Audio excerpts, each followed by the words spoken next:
May mga delikadong kriminal na namumuhay sa paligid natin at madalas hindi natin sila napapansin dahil mukhang ordinaryong tao lang sila. Mahiyain, makalang, edukado, maalaga sa pamilya at may maayos na trabaho. Ginagawa nila ang lahat para maitago ang kanilang tunay na pagkatao at magmukhang normal sumusunod sa batas. Kahit na imbestigahan ng pulisya ang mga krimeng kanilang nakagawa, madalas hindi sila nakikita sa listahan ng mga pinaghihinalaan. Bukod dito, bihasa ang ganitong mga tao sa panlilinlang, kaya nagkakawa nilang akitin ang kanilang mga biktima sa pitag at pagkatapos ay ilipat ang sisi sa iba. Ang kaso ni Joanna Yates noong 2010 ay yumanig sa buong United Kingdom at naging isa sa mga pinaka-highlight at pinaka-ginagamit na pag-uusapan sa bansa. Ang dalagang ito ay nawala ng walang bakas mula sa kanyang inuupahang apartment bago magpasko at isang linggo matapos yun ang katotohanan ay gumulat sa lahat pati na ng mga pinakabihasang detective.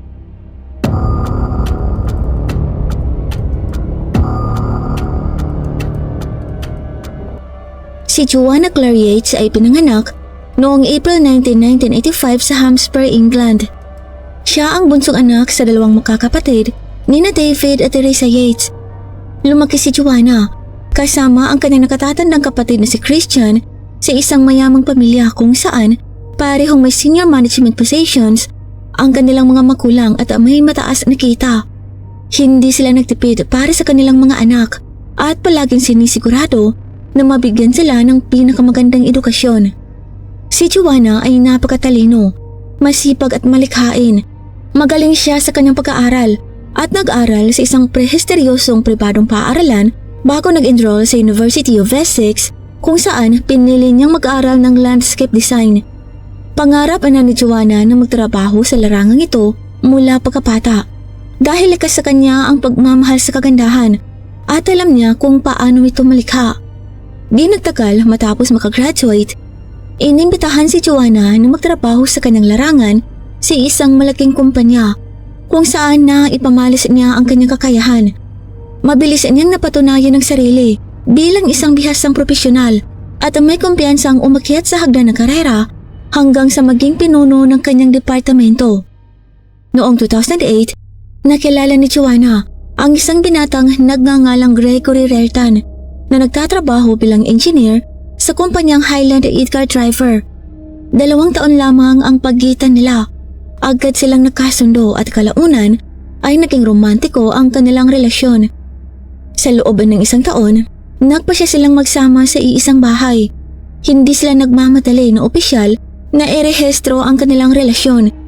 Nag-iipon sila para sa kasal at sariling tirahan, kaya nakatuon sila sa kanilang trabaho at ambisyon sa karera. At nang biglang makatanggap si Joanna ng alok sa trabaho noong taglagas ng 2010 mula sa nangungunang construction firm na Building Design Partnership sa Bristol, masayang tinanggap niya ito at nagsimula silang maghanda sa kanilang paglipat. Hindi nagbago ang trabaho ni Gregory. Lumipat lang siya sa ibang branch ng kanyang kumpanya. Noong kalagitnaan ng October 2010, si Joanna Yates at ang kanyang kasintahang si Gregory Rertan ay umupa ng apartment sa ground floor ng isang 2-story na bahay sa isang tahimik, maaliwalas at tila ligtas na kapitbahayan sa Bristol. Ang apartment ay may pribadong pasukan at garahe para sa kanilang kotse. Ang itaas na palapag ay tinitirhan ng landlord, si Christopher Jeffries, na nag-aari ng buong ari-arian. Isang batang mag-asawa rin na kamakailan lang lumipat ang umupa sa pangalawang unit sa ground floor. Mabilis na nakapag-ayos sina Gregory at Joanna sa kanilang bagong tahanan. Ginawang komportable at maaliwala sa hanggat maaari.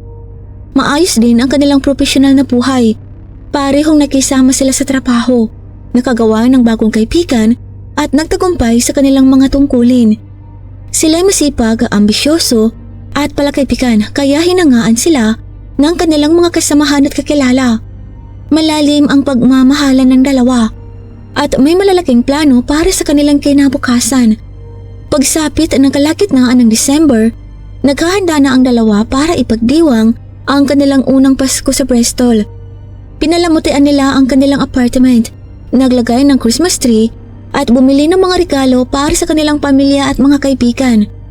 Tuwing gabi nagbabalot sila ng mga regalo. Idinadagdag ang mga card na may mga taus-pusong mensahe at pagbati. Biyernes, December 17, 2010, umalis si Gregory patungong Sheffield upang makasama ang kanyang mga magulang sa katapusan ng linggo. Nagpasya si Joanna na manatili sa kanilang apartment. Pagkatapos ng trabaho, plano niyang makipagkita sa kanyang mga kaibigan at kasamahan sa isang bar upang ipagdiwang ang paparating na holiday at magpahinga. Plano rin niyang tapusin ang pagpapalot ng mga regalo at nangakong maghahanda ng romantikong hapunan para kay Gregory pagbalik nito. Maayos ang takbo ng gabi. Ilang oras siyang nagtagal sa bar kasama ang mga kaibigan kung saan nag-iinuman sila, sumayaw at nagkwentuhan tungkol sa kanilang mga plano sa Pasko. Bandang alas 8 ng gabi, nagpaalam si Joanna at patungo na sa kanilang apartment. Sa daan, plano niyang huminto sa tindahan para bumili ng makakain bago umuwi. Tumawag siya kay Gregory upang ipaalam na pauwi na siya at nangakong magti-text bago matulog. Wala nang nakakita kay Joanna ng buhay mula noon. Sinubukan ni Gregory na kontakin siya buong weekend, ngunit hindi siya makontak. Nag-alala si Gregory at inisip na maaaring may problema sa koneksyon sa telepono sa kanilang lugar. Pagbalik niya sa apartment linggo ng gabi, agad niyang napansin na may mali. Una, ang pintuan ng apartment ay hindi nakalak. Isang bagay na hindi pangkaraniwan dahil palaging sinisigurado ni Joanna na nakalak ito. Pangalawa, wala si Joanna kahit naroon ang kanyang pitaka, susi at wallet sa kanilang karaniwang lugar. Pangatlo, tila gutom na gutom ang kanilang pusa na nagpapahiwatig na hindi ito napakain ng ilang araw. Tinawagan muli ni Gregory si Joanna at narinig ang tunog ng cellphone nito sa sala. Nakalagay ito sa sofa. Nasa garahe pa rin ang kotse ni Joanna at ang kanyang winter coat at jacket ay nakasabit sa tabi ng pintuan kasama ang kanyang mga boots. Walang paliwanag kung saan siya pupunta nang walang damit panlamig at sapin sa paa, lalo na sa gitna ng taglamig, kung kailan bumabagsak ang niyebe buong weekend. Tumawag si Gregory sa ilang malalapit na kaibigan at sa mga magulang ni Joanna. Nang malaman niyang wala rin silang kontak buong weekend, agad siyang tumawag sa pulisya. Malinaw na hindi na nakauwi si Joanna nang hindi papapa sa 2 araw. Kaya nagsimula agad ang mga detective sa isang malawakang paghahanap. Ang unang hakbang ay buuin ang timeline ng huling araw na nakita si Joanna. Natuklasan ng mga investigador na naroroon siya sa trabaho bago pumunta sa bar kasama ang ilang kasamahan. Ang bar ay mga 20 minutes na biyahe mula sa kanyang apartment. Bandang 8:30 ng gabi, umalis si Joanna pa uwi at huminto sa isang supermarket sa daan. Ipinakita ng CCTV na bumili siya ng pre-made pizza at 2 bote ng beer para sa hapunan. Pagdating sa bahay bandang alas 9 ng gabi, nagpalitan sila ng mensahe ng ilang kaibigan tungkol sa paparating na Christmas party. Nilagay niya ang pizza sa oven, kumuha ng plato at inilagay ang beer sa mesa. Isa sa mga bote ay nabuksan na at may ilang sips lamang ang nainom. Lahat sa kusina ay nagpapakita na handa na siyang umupo para kumain. Ngunit tila nawala siya sa ere. Walang palatandaan ng saplitang pagpasok sa pinto o anumang pagkikipaglapan. Walang dugo o bakas ng salarin sa loob. Mabilis na inalis ng pulisya ang posibilidad ng pagnanakaw dahil hindi ninakaw ang kanyang pera, bank card o mga mahalagang gamit. Pinaniniwalaan ng mga investigador na maaaring dinukot si Joanna na isang taong kilala niya na pinagkatiwalaan niya at pinayagang pumasok. Sa tabi ng pintuan, sa mesa malapit sa pitaka at susi ni Joanna, natagpuan ang resibo ng supermarket. Ipinapakita ng oras na bumili siya ng pizza at beer bandang 8:30 ng gabi. Ngunit habang ang beer ay naiwan sa mesa, wala nang bakas ng pizza. Walang kahon sa basurahan o sa paligid ng apartment. Ang malinis na plato, kubyertos at napkin ay nagpapakita na plano niyang kumain. Nagsimula ang malawakang paghahanap kay Joanna noong Lunes, December 20. Sa kabila ng kanilang pagsisikap, wala pa ring malinaw na lead ang pulisya. Kung dinukot siya para sa ransom, bakit walang humiling? Samantala, natakot ang mga eksperto na maaaring patay na si Joanna. Martes lumabas sa telebisyon ang mga magulang, kapatid at kasintahan ni Joanna. Nananawagan sa publiko para sa tulong. Nag-alok sila ng reward na 10,000 pound para sa anumang kapani-paniwalang impormasyon. Ilang araw lamang ang nakalipas, itinaas ang reward sa 50,000 pound. Humigit kumulang 3.8 million pesos sa kasalukuyan. Sa kabila ng mga pagsisikap na ito, nanatiling walang laman ang investigasyon at lalo pang lumalim ang misteryo kung ano ang nangyari kay Joanna. Maingat na review ng pulisya ang ruta ni Joanna mula sa bar pa uwi. Sinusubukang tuklasin kung may sumusunod sa kanya. Ipinakita ng CCTV sa supermarket kung saan siya huminto upang bumili na walang kahina-hinalang tao. Pinatunayan din ng mga street camera na walang sumusunod sa kanyang kotse at pauwi siya ng mag-isa nang hindi humihinto sa iba pang lugar. Kasabay nito, sinimula ng mga detective ang investigasyon sa pinakamalapit na kaibigan at pamilya ni Joanna upang tuklasin kung may kinalaman sa pagkawala niya.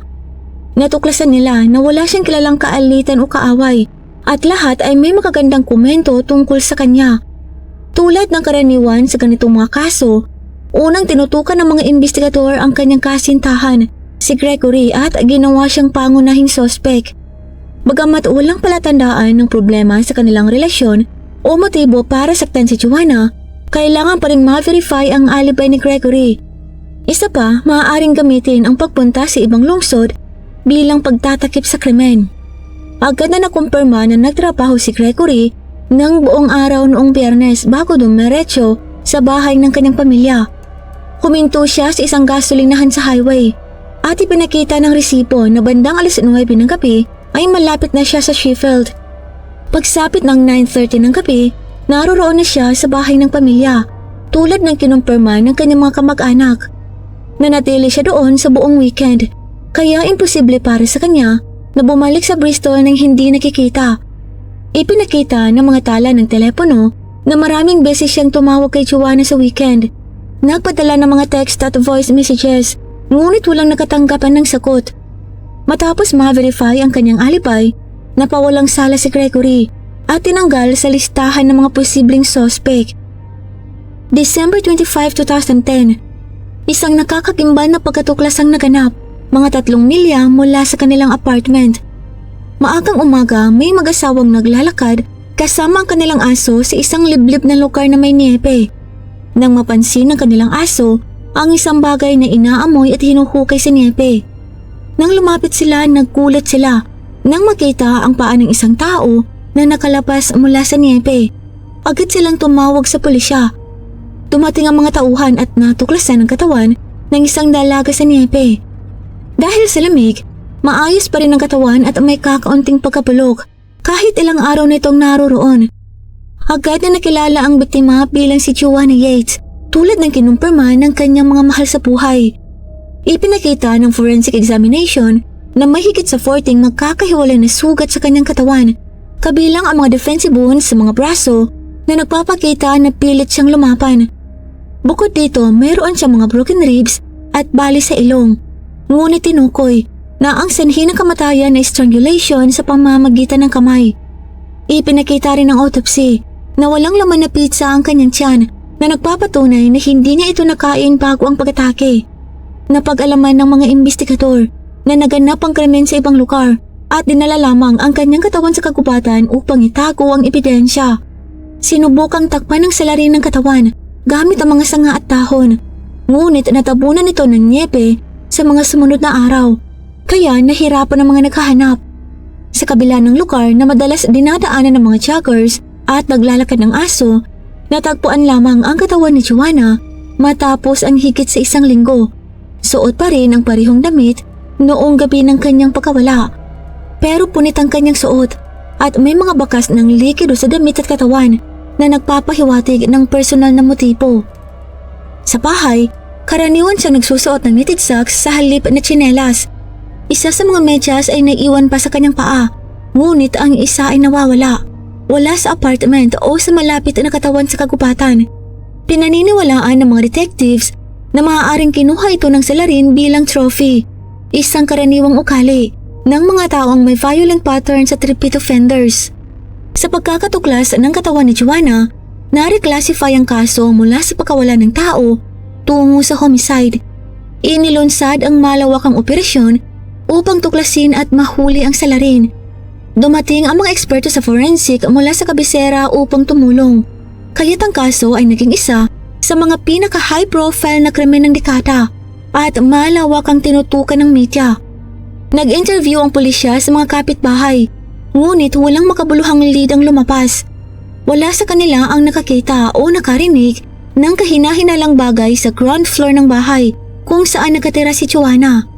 Ang isa pang unit sa ground floor ay inuupahan ng 32-year-old na engineer na si Vincent Tapac at ng kanyang fiancé na si Tanya, edad 28. Noong gabi ng pagkawala ni Joanna, naroroon si Tanya sa isang corporate holiday party na tumagal hanggang hating gabi. Si Vincent ang sumundo sa kanya bandang 2:00 ng madaling araw. Ayon sa kanya, halos hindi niya kilala ang kanilang mga kapitbahay dahil kamakailan lang sila lumipat. Nagbabatian lang sila ngunit hindi nag-uusap ng matagal. Noong Biyernes, sinabi ni Vincent na nasa bahay siya at natutulog at hindi umalis hanggang tawagan siya ni Tanya para magpasundo sa party. Sa kabila nito, may kasabay na house party sa kalsada kung saan may malakas na musika at maraming bisita. Ayon sa mga nagre-report, bandang 9:30 ng gabi, may ilang nakarinig ng sigaw ng babae sa balkonahe. Maikli lamang ito at agad na nawala, kaya hindi ito pinansin. Agad na tinutukan ng investigasyon si Christopher Jeffries, ang landlord ni Joanna at Gregory. Si Christopher ay retiradong guro, nakatira mag-isa at inilarawan ng mga kapitbahay bilang tahimik, matalino at kakaiba. Ang kanyang kakaibang pananamit, galaw at mahabang puting buhok ay nagbigay sa ilan ng impresyon na siya'y kakaiba, ngunit karamihan ay naniniwalang walang masama sa kanya. Nang ikalawang beses siyang i-interrogate, kitang-kita ang kaba ni Christopher, ngunit sumagot siya sa lahat ng tanong ng mga investigador. Ayon sa kanya, noong gabi ng pagkawala ni Joanna, pumunta siya sa gym na madalas niyang puntahan at umuwi bandang 9:00 ng gabi pagkatapos ay natulog. Iginiit niya na hindi siya umalis ng apartment hanggang kinabukasan, ngunit walang makakapag-verify sa kanyang alipay. Nang tanungin tungkol sa mga kapitbahay, bigla niyang naalala ang 3 hindi kilalang lalaki na nakita niya sa labas habang bumabalik galing sa gym. Sinabi niyang hindi niya kilala ang mga ito at hindi siya nakapagbigay ng malinaw na paglalarawan. Ang biglang pagdagdag na ito sa kanyang kwento ay hindi kapani-paniwala at lalo pang nagdulot ng hinala sa mga investigador. Si Vincent Tapac na inuupahan ang kabilang unit kasama si Tanya ay nagsabi sa pulisya na 2 beses siyang umalis ng bahay. Isang beses upang pumunta sa tindahan at pangalawa upang sunduin si Tanya mula sa party. Naaalala ni Vincent na bandang 9:00 ng gabi, nakaparada ang kotse ni Christopher sa driveway. Ngunit nang bumalik siya bandang 2:00 ng madaling araw, nakaharap na sa opposite direction ng kotse ng landlord. Ito ay nagmumungkahi na maaaring lumabas si Christopher sa oras na sinasabing natutulog na siya. Naalala ni Gregory ang isang pag-uusap nila ni Christopher noong umaga ng December 17th. Bago umalis si Gregory para sa weekend, sinabi niya kay Christopher na aalis siya at nag-aalala tungkol kay Joanna na naiwan sa apartment. Nangangahulugan ito na alam ni Christopher na mag-isa si Joanna, na nagdulot ng dagdag na tanong sa kanyang posibleng pagkakasangkot. Habang lumalawak ang atensyon ng media sa kaso, kumalit sa press ang balita tungkol sa interes ng pulisya kay Christopher kahit bago pa man siya maaresto. Ang revelasyon ng isang retiradong guro, ang posibleng sangkot sa trahedya ng isang dalaga ay nagdulot ng sensasyon. Agad nagsimulang maglabas ang tabloid ng mga hindi napatunayang akusasyon tungkol sa ugali ni Christopher at sa kanyang trabaho kahit wala itong basihan.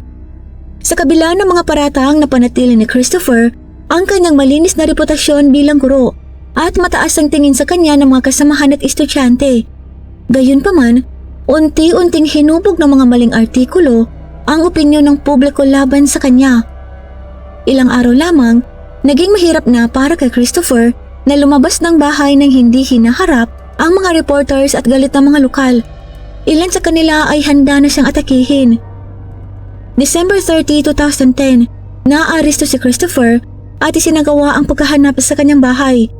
Ipinagpatuloy niya ang kanyang pahayag ng walang kasalanan. Iginiit na wala siyang kinalaman sa krimen. Sa paghahanap, natagpuan ng pulisya ang isang pares ng sapatos na may kakaibang brown naman siya. Sinuri ito sa laboratorio at kinuha rin ng DNA sample ni Christopher para ikumpara sa ebidensya sa katawan at damit ni Joanna. Lumabas sa pagsusuri na ang mga mancha sa sapatos ay hindi tuyong dugo, kundi ordinaryong dumi lamang. Kasunod nito, nakumpirma rin ng DNA test na hindi tumutugma ang profile ni Christopher sa mga biological evidence sa biktima. Dahil walang ebidensya na nag-uugnay sa kanya sa krimen, pinakawalan si Christopher. Ngunit hindi natapos ang pang-aabuso ng media at nanatiling may negatibong pananawang publiko sa kanya. Matapos maalis bilang suspect, itinutok ng mga detective ang kanilang pansin kay Vincent Tapak na dati ay tinitingnan lamang bilang testigo. Walang maayos na alibi si Tapak noong gabi ng pagkawala ni Joanna at napansin ng mga investigador ang mga hindi tugmang pahayag niya. Bukod dito, paulit-ulit niyang sinusubukang ilihis ang hinala kay Christopher. Nang dalhin si Tapak para sa interogasyon, napansin ng mga detective ang mga bahagyang sugat sa kanyang leeg na hindi niya maipaliwanag. Nang tanungin tungkol sa mga kapitbahay, sinabi niyang hindi niya sila kilala ng mabuti dahil kamakailan lang sila lumipat. Humingi ang pulisya ng DNA sample mula sa kanya at bagamat una niyang tinanggihan, nakolekta pa rin ito. Lumabas sa lab na may partial match ang DNA ni Tapak sa biological evidence sa katawan ni Joanna. Ang hindi kumpletong resulta ay dahil sa pagkasira ng sample mula sa biktima, dulot ng matagal na pagkakababad sa lamig at kontaminasyon. Ang natuklasan ito ay naging turning point sa investigasyon. Hindi na lang testigo si Tapak, kundi pangunahing suspect. Kahit pa partial match pa lamang, sapat na ito upang seryosong hinalaang si Vincent Tapak ang may sala. January 11, 2011, inaresto si Tapak. Sinuri ang kanyang apartment at natuklasan ng ilang ebidensya. Wala siyang criminal record at hindi rin pansin ng pulisya noon. Nagtatrabaho siya bilang engineer at nakatakdang ikasal. Inilarawan siya ng mga kakilala bilang tahimik, magalang at maayos ang ugali, walang kakaibang gawi. Sa paghahanap, kinuha ang kanyang laptop at sinuri ang kanyang sasakyan. Amoy panlinis ang loob ng kotse. Tandaan ang pagtatangka na linisin, ngunit may ibang lugar na hindi napansin. Natagpuan ang maliliit na patak ng dugo sa ilalim ng trunk na kinumpirma bilang dugo ni Joanna. Natagpuan din ang maliliit na hibla mula sa damit ni Joanna. Mas nakakabahala, sa pagsusuri ng kanyang electronic devices, natuklasan ang koleksyon ng mga violent at graphic materials na nagpapakita ng pang-aabuso sa kababaihan. Regular na naghahanap si Tapak ng ganitong uri ng content online, kabilang ang mga illegal na material na may kinalaman sa mga minor de edad. Napansin din na sinusubaybayan ni Tapak ang investigasyon sa kaso ni Joanna. Binabasa ang bawat artikulo at sinusubaybayan ang progreso ng pulisya. Alam niya ang matinding pagtrato ng media kay Christopher Jeffries at sinadyang palakihin ng hinala laban sa kanyang landlord. 2 araw matapos ang kanyang pagka-aresto, formal na kinasuhan si Tapak ng first-degree homicide batay sa lumalaking ebidensya. Nang ma-realize niyang wala ng pag-aalinlangan, inamin niya ang pagkamatay ni Joanna at ibinahagi ang kanyang bersyon ng pangyayari. Ayon kay Tapak, pauwi siya mula tindahan noong gabing yun nang makita niya si Joanna sa bintana. Kinawayan siya ni Joanna na pumasok at ayon kay Tapak, gumawa si Joanna ng intimate advances. Sinabi niya na tinugunan niya ito ng masigasig. Ngunit nang magbago ang isip ni Joanna at sumigaw, nagpanik siya. Ayon sa kanya, instinctively niyang tinakpan ang bibig ni Joanna upang patigilin ng sigaw. Natatakot na marinig ng mga kapitbahay. Sinabi niya na tinakpan niya ang bibig ni Joanna nang hindi hihigit sa 30 seconds at nang pakawalan niya na pagganto niyang hindi na humihinga si Joanna. Inilarawan niya ang pagkamatay ni Joanna bilang aksidente at sinabi na itinapon niya ang katawan dahil sa takot at panik. Gayunpaman, nabigo si Tapak na ipaliwanag ang iba pang mga pinsala sa katawan ni Joanna o ang dugo na natagpuan sa trunk ng kanyang kotse.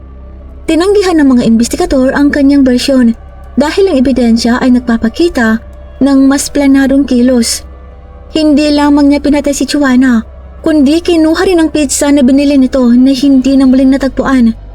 Ayon sa teorya ng mga investigador, ilang panahon nang binabantayan ni Vincent Tabak si Joanna at nakabuo ng hindi magandang obsesyon sa kanya. Alam niyang mag-isa si Joanna sa weekend matapos niyang marinig ang bahagi ng pag-uusap ni Gregory at Christopher noong umaga. Nang makita niya si Joanna na pauwi, kumatok siya sa pintuan at nagdahilan upang mapaniwala itong papasukin siya. Sa loob ng apartment, inatake niya si Joanna. Ginaya ang mga eksena mula sa violent materials na madalas niyang tinitingnan. Pati sa kalubhaan ng mga pinsala na pag-alaman ng mga investigador na dinaganan ni Tabak si Joanna gamit ang buong bigat ng kanyang katawan. Napali ang mga tadyang ni Joanna at mas lalo pa niya itong sinaktan, kaya hindi na makalayo o makatawag ng tulong si Joanna.